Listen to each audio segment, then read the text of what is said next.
Liông xa mô phun chim cái ôi ngày xin xin mô xiong tơ nhị nhung cho kín hà liông xa cha mô kiệt cô hệ công nhị ôi lì khôi nhị cha ôi các ngày công hồ hồ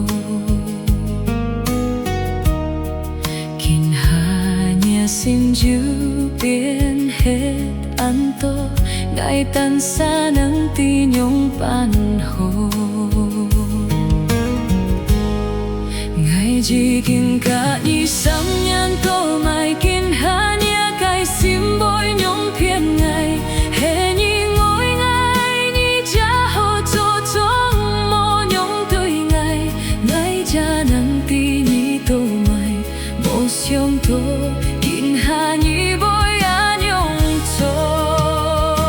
suy chân mũi nhít xiong tô nhi ngài tan xa chỉ tô ăn khô tan hệ ngài cha hi mong nhi heo chim có vì ngài chiếu cô hồ hi mong nhi liông xa hồ hồ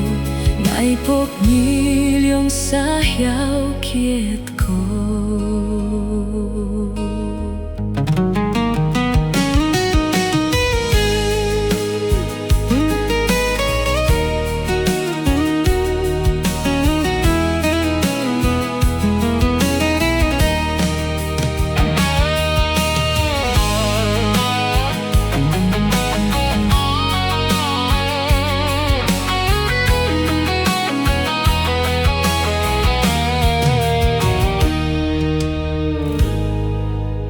cùng nhi ôi lì khôi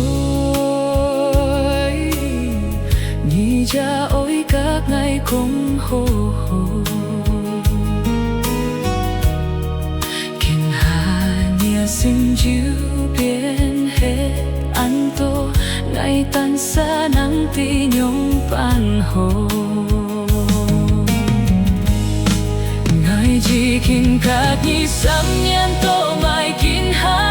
cài sim bôi nhung phiền ngài hệ nhi ngồi ngài nhi cha hồ cho trong mô nhung tươi ngài